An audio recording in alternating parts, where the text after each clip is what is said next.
Welcome to this latest edition of the Real Deal Podcast. I'm your host, the Real Gerald Quinn. Season 17 premiere of the Real Deal Podcast. It was on this day, October 8th, 2008, in which the Real Deal Podcast premiered, then called the Saturday Morning Wake Up Call. We went through many names before settling in on the Real Deal Podcast about what, 5 or 6 years ago. I lost time, lost track. I've actually lost track of when we started calling it the Real Deal Podcast. I would say about 6 years ago. So we've been calling it the Real Deal Podcast for about roughly 6 years. This is season 17, 16 years in the books. And I'm excited to embark on another season with you. It's been a lot of fun, a lot of interviews. Been seen a lot. Pandemic. We've done we've done various series, The Wire, Snowfall. So over 972 episodes. This is episode 973 of the Real Deal Podcast. So again, happy, excited to be with you for another season. And I appreciate all the support that's come with this podcast, with the podcast, and all the listens and downloads and views and what have you.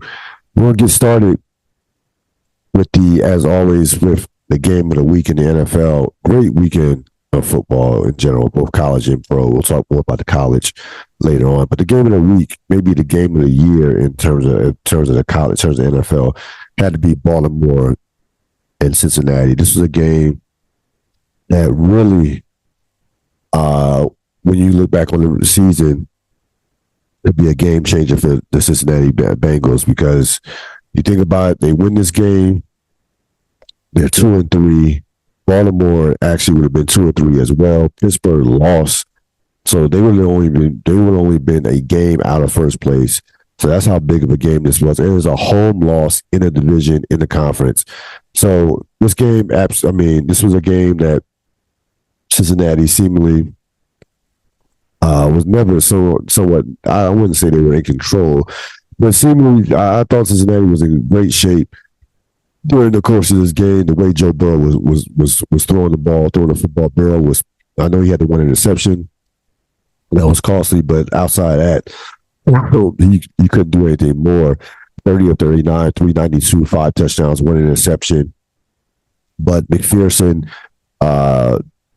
misses a field goal, and on a bad hold. It wasn't his fault. The holder dropped the ball. It was a terrible hold. Normally McPherson has been a money kicker over the course of his career, making big kicks not only in the regular season but in the postseason, especially the year when Cincinnati went to the Super Bowl. So that wasn't his fault. And Justin Tucker, of course, who had been struggling from deep. It is not the lockdown automatic kicker that he has been throughout the course of his career. He makes a money 56-yard field goal to tie the game, sending it in overtime. And of course, Cincinnati misses a field goal, and Baltimore gets the ball back, and they have a long run from Derrick Henry, who had been under control for the most part. He has a long 51-yard run to set up Baltimore, and they take this 41-38. Lamar Jackson was absolutely sensational in this game.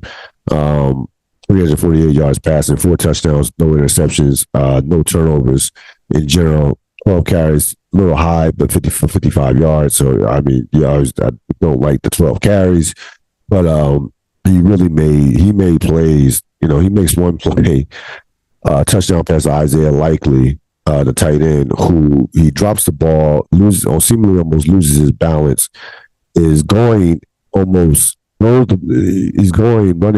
I believe, to his right, throws the ball across his body, which is actually a no-no. Late down the middle, that's a no-no. It has an interception waiting to happen normally for any mere mortal quarterback. But this is Lamar Jackson we're talking about, and throws a bullet to Isaiah Likely. Just one of the great plays that you'll ever see a quarterback make. Is one of the reasons why he's a 2-time MVP. This is a bad loss for Cincinnati, to say the least, because again, this was a game in a division at home. This is a game Cincinnati, feeling good about themselves coming off of to get their first win last week. Had a chance to establish some, build up and establish some momentum.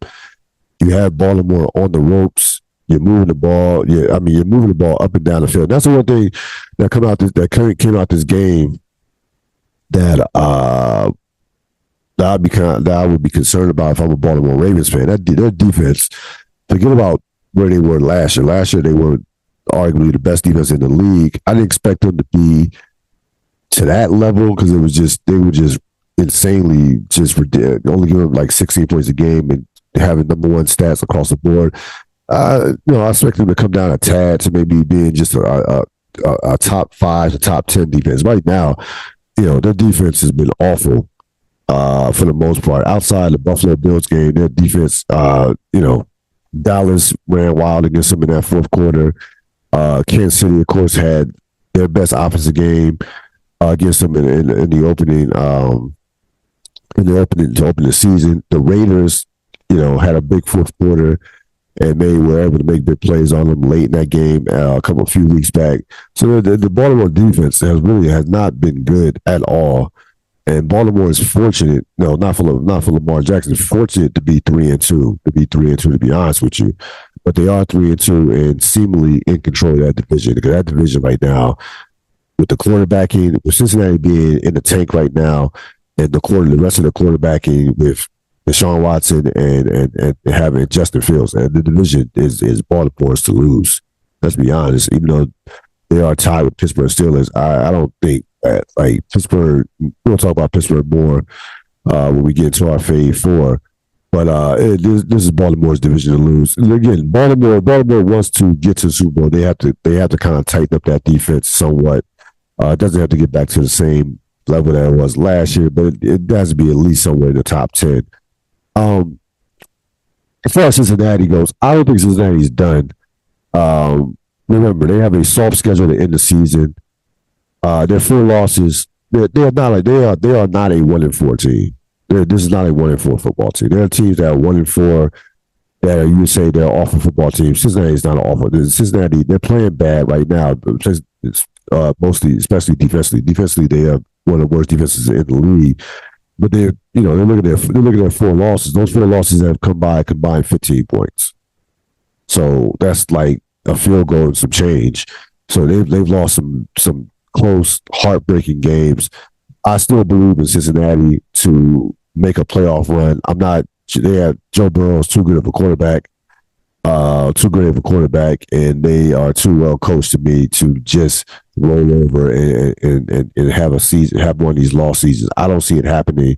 I would not kick dirt on Cincinnati as of yet, but as they say in baseball, it's getting late early, so they need to turn it around immediately. But again, the schedule is not like that. Look at their schedule. There's some winnable games remaining on their schedule, especially at the end of the season.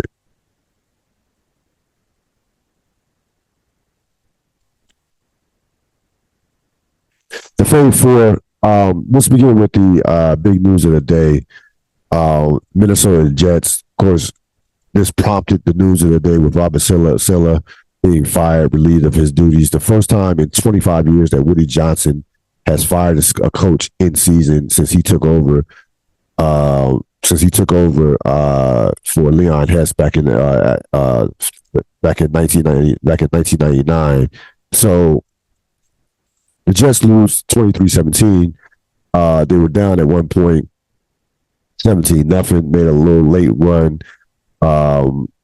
Minnesota goes to 5-0. Aaron Rodgers was awful in that game. 3 interceptions, including an interception when the Jets seemingly could have been driving for the game with a touchdown. So they lose on a day in London where, Sam Darnold was mediocre. Like Darnold in this game, probably had his win of the season. Darnold in this game was 14-31 for 179 yards, $179 and an interception, and they only ran the ball Now the carries are the key. They ran the ball 30 times for 82 yards, so only 3 yards a carry. So this came down to just the Jets and sloppiness and just they lose Sauce Gardner in the game. I believe in the third quarter. Like I said, this was an ugly game. Period. Neither team cracked 300 yards offense. 254 to 253. You had 5 turnovers in the game, so it was not pretty to watch. Minnesota wins a game, which they didn't even play that well. Which is what good teams do. So give them credit for being 5-0. Kevin O'Connell has to be considered coach of the year right now. If that vote were taken. But the big story, of course, is Robert Saleh being relieved of his duties. Saleh being relieved of his duties, 20 of 36 as the Jet coach. You want to say no playoff appearances. He, was a one-dimensional coach. Great defense, horrible offense. And that's not going to get it done in 2024. Defensive coaches, you look at defensive coaches, winning percentages coming into 2023 since this is going back since 2019. Defensive coordinators have a winning percentage of 41% versus offensive coordinators winning at a 500 at well over 500 at a 54%. So it's been a distinct difference between the success offensive coordinators have had versus defensive guys have had. Listen, I want to say I was not surprised by this at the least bit. Do I agree with it? I want to say yes and no. It is a bit of a panic move, but I understand if the guy, if you once you lose the locker room, and once guys start whispering within the locker room, then it's probably time to pull the plug. If you don't, but here's what I say. Here's where the dysfunction comes in. Aaron Rodgers clearly didn't have a good relationship with Robert Saleh. It was well documented. Rodgers skips out on the mandatory mini camp. That really was the beginning of the end of not only the Robert Saleh but the Jets season. Like, and there's this thing about Aaron Rodgers. Aaron Rodgers is being treated like a diva. Okay, he's being treated like the diva that he is, and we understand in sports there are guys who get to a certain level to where they behave like divas, and their play on the floor of the court warrants that treatment. I understand it. It is what it is. All players are not treated alike, treated the same. That's just not professional sports. It's not college sports for that matter. But Aaron Rodgers is 41 years old. He is clearly in decline. He's been bad this year. He was awful in that game. I don't know what version of Aaron Rodgers they thought they were going to get. But they get a guy who looks shot. He looks done. 7 touchdowns, 4 interceptions for the season, but it's not even the raw numbers. It's just how he's looked. Forget about making other players better around him. He's actually, he's been like an anchor. And with Aaron Rodgers, you're not going to get the guy who, if he's not playing well, holds himself accountable. You're not going to get the defense is playing great. I need to step it up. It's on me. No. That's not what you're getting with Aaron Rodgers. There's no accountability. There is a guy who, again, is like an anchor in the locker room. There's no leadership with Aaron Rodgers. Trust me. Now, you might have guys that respect what he once was in the name, but as far as his leadership, listen, Aaron Rodgers was a leader. He doesn't skip out on the mandatory mini camp. How many mandatory mini camps do you think Tom Brady missed in his career? How many mandatory mini camps do you think Peyton Manning missed in his career? You can tell that level of quarterback or Patrick Mahomes. Those guys don't miss. They're not missing mini camps. They can't wait for them. Those type of players can't wait for mini camps. So it was like, fuck you. I'm Aaron Rodgers. I can do what I want. I want Lazard. I want Nathaniel Hackett. I want this. I want that. And the Jets gave him everything he wanted if he were the second coming. And you know what? They're going to end up, coming up snake eyes when this season goes into the tank, and it's headed there. That's why again, I had no faith when the people were talking Super Bowl with the Jets. I laughed. I was like, no. I'm like, what? The Jets? Like what? Like, you have a 41-year-old quarterback. Again, this guy he's not a leader. He doesn't galvanize a room. Doesn't raise spirits. That's just not who he is. And he's really never been that play, never been like that. He's just been so talented. Like his talent is like he's one of the most talented quarterbacks of all time. And his talent kind of was a deodorant for all the other shit that came along with him that we didn't pay attention to, that didn't start getting exposed until he kept losing championship games or kept losing and started losing playoff games that he had no business losing. Like losing to San Francisco at home in the divisional round a couple of years ago, a game they had no business losing a game to Tom Brady in the AFC Championship at home, where Tom Brady had 3 interceptions. A game that if Tom Brady plays that poorly, you should not lose. So it started getting exposed later on in his career, even as he's still winning MVPs, as was the case in 2020 and 2021, those back-to-back years. It started getting exposed. Like this guy, there's a energy that he takes out of a locker room, or there's, this divaness can't be good for you. It's not good for your ball club, not good for your football team. Or it's all about Aaron Rodgers. And you're not winning championships that way. And right now, you're getting the worst. You're getting the attitude or lack thereof, lack of leadership, and you're getting the bad play, the poor play. So again, the Jets, you bring in Jeff Ulbrich, everybody, these defensive coordinators or coordinators that become head coaches after the head coach gets fired. Everybody loves them until they go 1-5 or start out or go 0-6 or something like that. Everybody loves them. They're kind of like the backup quarterback. We've been hearing all these great things about Ulbrich. We'll see. Again, I think that it's a no-win situation. I don't think. Again, the Jets probably will be somewhat in playoff contention. I don't think the wheel's going to completely come off. Like they're not going to go 5-12 or 4-13. They'll win enough games to stay somewhat competitive to be in playoff contention in December per se. But I can't take this team serious. Yeah, there's no to me that division is Buffalo's division. Even still with the back-to-back losses, it's still Buffalo's division to lose. Miami with their quarterback situation, New England is one of the worst teams in the league, and the Jets, frankly, to me, don't have a quarterback and are offensively challenged, to say the least. And you're already hearing defensive players are already pissed off about, again, basically having a top 5, top 3 defense and basically nothing to show for it, but a losing record. Houston, Buffalo. Houston wins it overtime 23-20.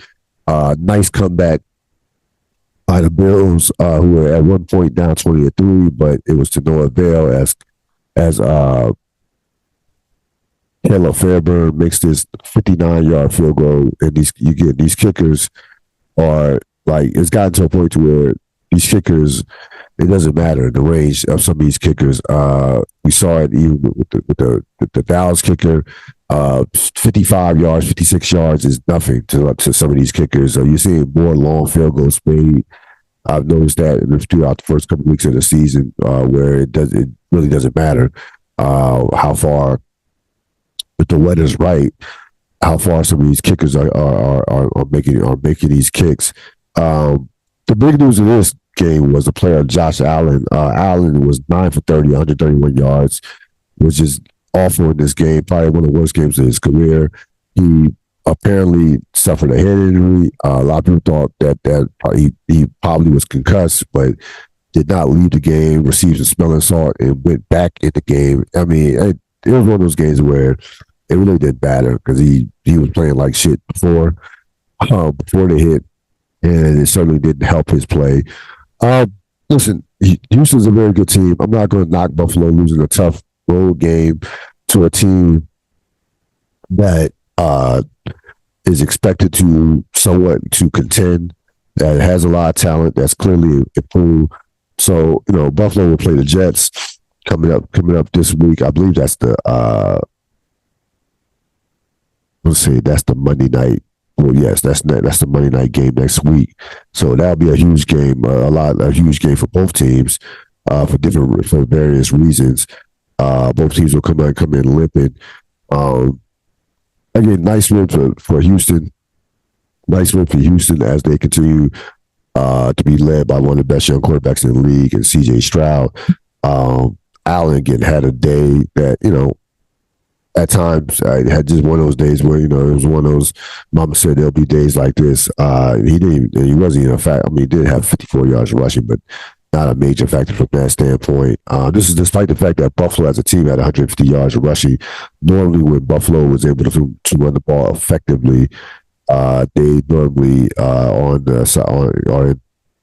winning those games. But again, give Houston credit; they hang on. And go to 4-1, 3-0 at home. And Buffalo falls to 3-2. But their last two losses, I mean, at Baltimore and at Houston. So I'm not I'm not going to push the panic button in regards to the Buffalo Bills. The third game, Kansas City, the Saints. Kansas City doubles up the Saints 26 to 13. This is this is without question Kansas City's best offensive performance since they played Baltimore opening week. They had well over 450 yards of offense. They left a lot of points on the board. They actually should have cracked like 35 to 40 points. They were just 2 for 7 on the red zone. Again, they had this game probably should have been as close as it was. Bad news for the Saints as they fall to 2-3. Derek Carr is going to be out a couple of weeks with an oblique injury, so that's a disaster for them, especially in a tough division with Atlanta and Tampa Bay. Both those teams are playing well. So that's a rough one. That's a rough one for New Orleans. Tough for them to swallow. They were outgained 460 to 220. So they were physically dominated in this game. But the only reason they stayed in it, Patrick Mahomes had his 6th straight game with an interception, which certainly is a rarity for him. But it's not setting the world on fire this year. But it hasn't mattered because the Kansas City defense, especially in the second half, has just been nothing short of spectacular. Coming into the Saints game, they only had given up 22 second half points. They gave up 6 points in this half. So in 5 games, they've given up 28 second half points. Think about that for a second. 28 second half points in 5 games. As a matter of fact, that Spagnuolo is probably responsible for the Derek Carr injury. They came on a blitz, all out, 0 blitz that knocked Carr out the game and forced them to knock Carr out the game and forced them to go to when the game was this game at this point was in was taking Kansas City had taken control of this game at this point and forced them to go to Jake Haener, who was just Jake Haener, who was just 2 for 7 for 17 yards. So it's a big loss. So it's a big loss for the Saints, who started out the season well, but who are now limping. Ever since their impressive win at Dallas. They fall 2-3. They lose their quarterback, and we'll see if they can kind of stay afloat as Carr will be out for the next couple of weeks. Kansas City, the beat goes on. They're 5-0, 3-0 at home. They have a bye week next week, so they continue to be the class of the league with how they're playing. And the final game of the evening of the weekend, very impressive win for the Dallas Cowboys, taking out Pittsburgh 20-17. Dallas, give Dallas a lot of credit. It's hard for me as a Commander fan to give Dallas anything, but I have to give them credit where credit was due. They had a number of injuries. You're talking, Micah Parsons, DeMarcus Lawrence, but they go into Pittsburgh, tough crowd, tough situation. The game was delayed by like an hour. The game didn't start at 9:45, didn't end until after 1 a.m. After 1 a.m., they drive down the field. They drive down the field and get a game-winning touchdown. Dak Prescott, who didn't play particularly well, great. He was okay. I know he ended up racking up a bunch of yards, but had a couple of picks. But Dallas dominated this game for the line scrimmage. They outgained Pittsburgh. Outgained Pittsburgh 445-226. And get the win. Great win for Dallas. That's a big time win on the road. They improved to 3-0 away from Jerry's world. Pittsburgh falls to 3-2. They lose their second straight game. This is hard to watch Pittsburgh play offense. It's hard. Oh, it's hard to watch Pittsburgh play offense. Pittsburgh this year, similar to last year, they're gonna have another top defense. Their defense right now is ranked second in points allowed. In terms of points allowed. Offensively, they're ranked 26 in points for. So, again, Pittsburgh, the same old song with Pittsburgh as it was last year. Great defense and mediocre offense, and that might be good enough for 9-8, 8-9, but they are not a threat in the AFC with that offense. Justin Fields, he can make some plays here and there. I do think he's still a better option than Russell Wilson. I think Wilson is cooked at this stage in his career. But the offense is tough to watch. Really is tough. It's not like they don't have talent. They have some talent on the outside.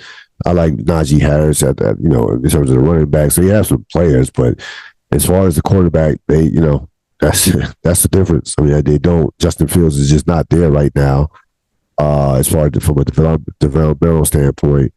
And it shows as far as their offense. Their offense is hard to watch. They have a hard time getting yards or generating big plays in general. And they're really, really at this point way too dependent on their defense, to be honest with you, to not only to stop teams but to turn them over. T.J. Watt collected his 100th sack of his soon-to-be Hall of Fame career. He's headed towards being an all-time great. Has won a Defensive Player of the Year. Just a dominant force. 100 sack in 109 games. I believe only Reggie White got to 100 sacks faster. So T.J. Watt again, 100 sacks in 109 games. He hasn't in 109 games. He has not been in the league that long. So that's a big time accomplishment from him. But Pittsburgh, the room for error for Pittsburgh is minuscule. It's minuscule with that offense. It just is. You hold a team to 20 points at home, you should win the game. You should win the game. They would think about it. They would have had to hold Dallas to 13 points or 16 points for them to win that game. That's in the National Football League. It's hard to hold a team under 20 points. It's hard to hold a team under 20 points, especially let alone under 17 points. We're going to deep dive a wild Saturday in the world of college football. College football, listen, people have complained about college football, the NIL, and all the transfer portal and all this other stuff. This college football season has been nothing short of spectacular. You had a day, right? And it began on Friday with the UNLV Syracuse being upset by UNLV. UNLV was ranked for the first time in seemingly forever, and they get upset at home by Syracuse. And there's been a lot of home upsets by unranked teams beating ranked teams. It's just a crazy day in the SEC.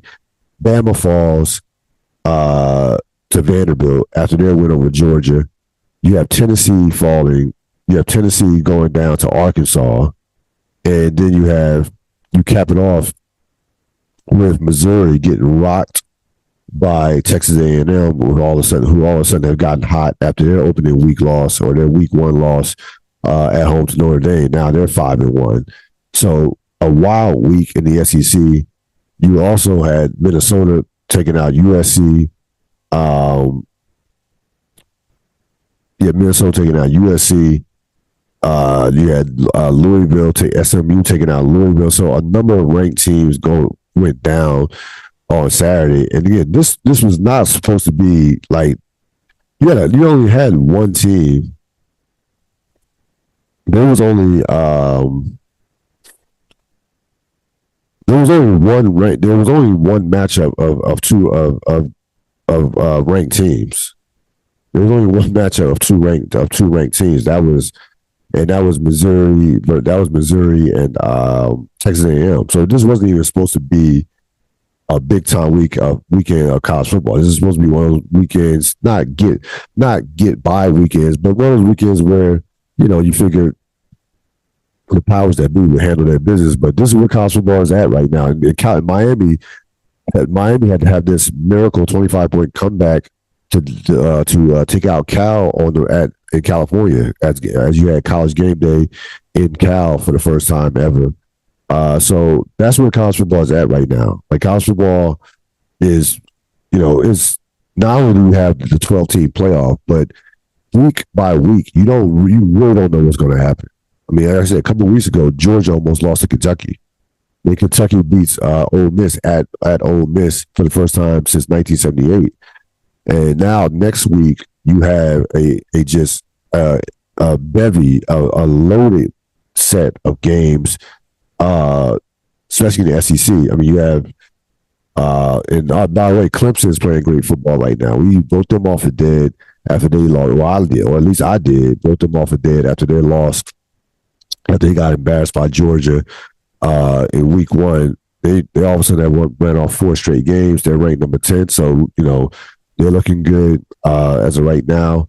Again, Texas. Also, you had so this week you had Texas and Oklahoma, Penn State, USC. The Penn State, USC. You have Ohio, the big one, of course, Ohio State, Oregon, Ohio in Eugene, Tennessee, Ole Miss, LSU. So this would be a huge weekend of college football, and our Colorado team will travel down. Colorado team will host Kansas State, who is up to number 18 and playing well as well. So you have 2 4-1 teams in the Big 12. Colorado, who came off a bye, having won 3 straight games after getting embarrassed by Nebraska. So right now, college football is on fire right now. And college football like this, even though the importance of each game is not as big as it once was, considering you have a 12-team playoff versus a 14 playoff. It's still like I said, any given Saturday, it's gotten to a point where you nothing should surprise you with some of these games right now, because that's just where we're at. I think that the NIL, I think that the talent, I think this is the most parity we've seen in college football. You lose a Nick Saban. Like, there's no way that Nick Saban is losing to. And again, all due respect to the current coach, I'm not knocking him at all. He's obviously a top coach coming from Washington, what he did with Washington. But again, that was another upset. Washington taking out Michigan. Michigan's down this year, or not what they once were in Harbaugh's last 2 or 3 years. But Nick Saban you're not losing. Nick Saban didn't lose games to Vanderbilt. Nick Saban was not losing games to Vanderbilt. Alabama lose to LSU, yes. They lose an occasional game to Texas A&M, yes. But they're not like Vanderbilt. Like, no. Those kids, that just didn't happen. Miami almost losing to Cal.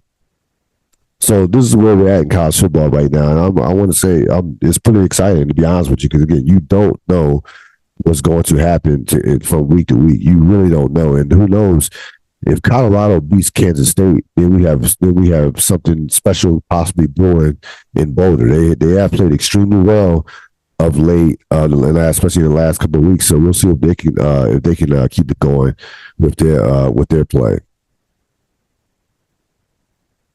Who won the week? Vanderbilt. Like, you beat the number one team for the first time in your history, and that number one team is Alabama, who have been playing as well as any team in the country, coming off the best win of any team in the country in terms of beating Georgia the week before. You have won the week, so shout out to Vanderbilt for how well they played in beating Alabama.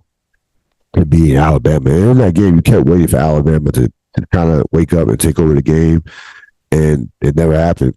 So I'll give all the credit in the world to the Vanderbilt Commodores.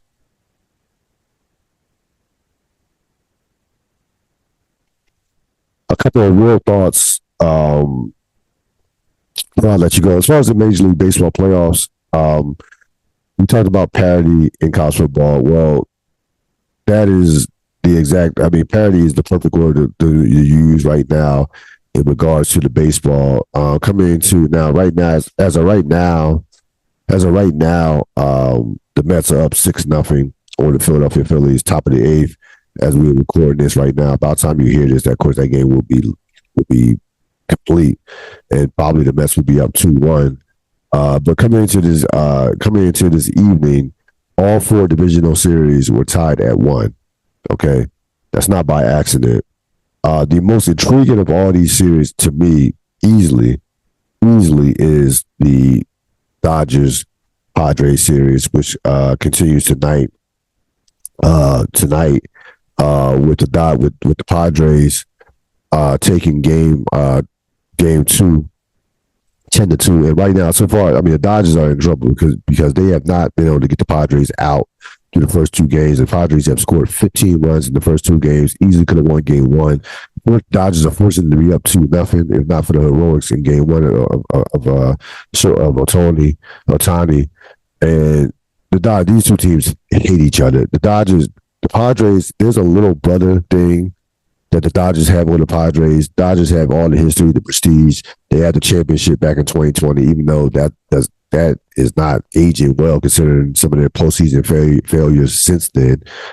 But the Padres, who took out the Dodgers in 2022, would want nothing more than to beat the Dodgers. They hate the Dodgers. Those two teams cannot stand each other. There's a lot of star power in this series with the likes of Ohtani, Machado. Tatis Jr. has gotten his swing back and seemingly looking like the superstar that we thought that he could be before, the suspension and some injuries. And the Padres have better pitching. That's all it's true. They have better pitching than the Dodgers. Dodgers have a number of injuries in terms of their pitching staff. No Kershaw. But this is not a vintage Dodger team by any stretch of the imagination. And again, it hasn't taken a vintage Dodger team not to come up big in the postseason. So I don't expect. I think Padres will probably win that series. And again, these baseball playoffs, any one of these teams remaining could probably win the championship or get to the World Series and possibly win a championship. It's that wide open. Remember, this season you had no 100-win season, no 100-win teams for the first time in a long time. The balance. The money, revenue share, that's balanced, and it's all about, again, player development,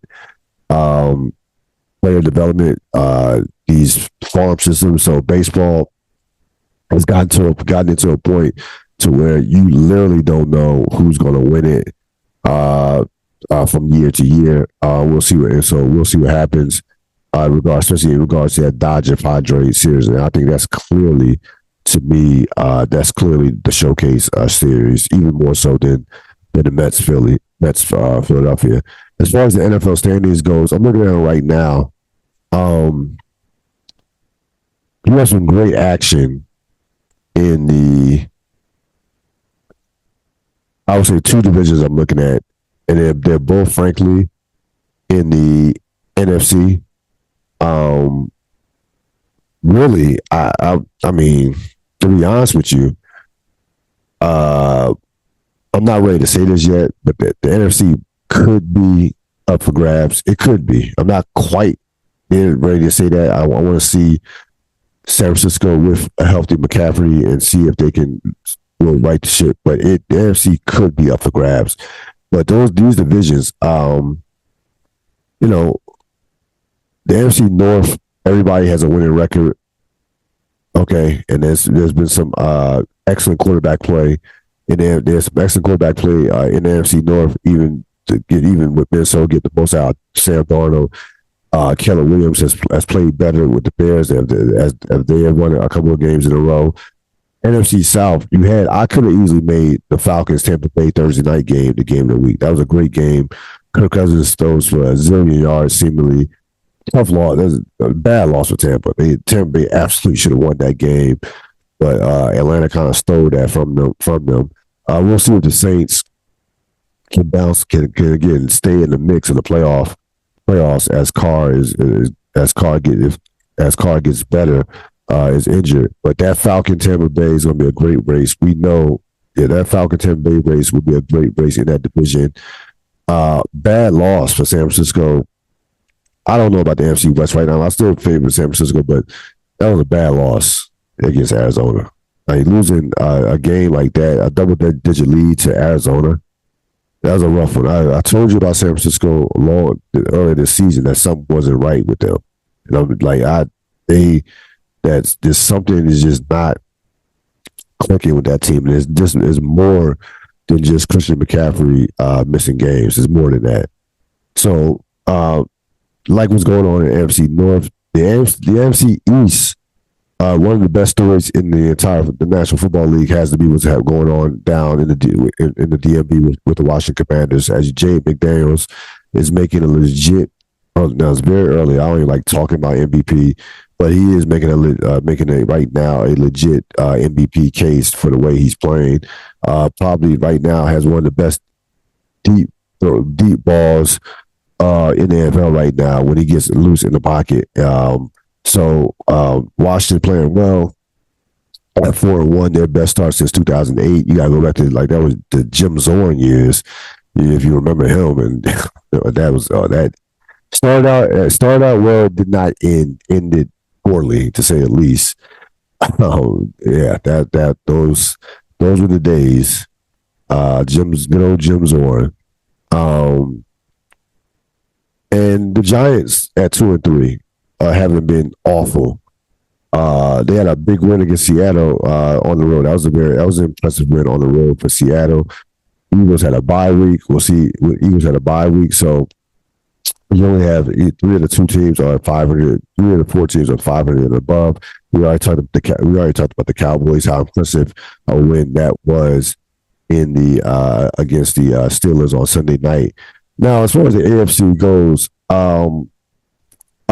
listen. I think the AFC legitimately is 3 teams that have to me separated themselves, and I don't see this changing. To be honest with you, I won't ever dismiss Buffalo as long as Josh Allen is the quarterback, and they do have a pedigree.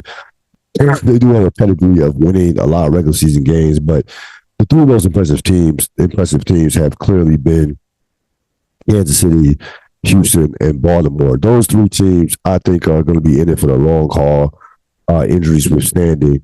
It's going to be interesting to see what Cleveland does with Deshaun Watson. I was watching that Commanders game, of course. Everybody talked about the Commander defense playing great in that game. Yeah, you want to give them credit somewhat, but Deshaun Watson, it looks cooked. I mean, he looks done. You can't play the level of quarterback that he's playing right now has been god awful. He doesn't look like an NFL. He does not look like an NFL quarterback right now. And mind you, this guy is not. Deshaun Watson is what, 29 years old. He's only 29 years old.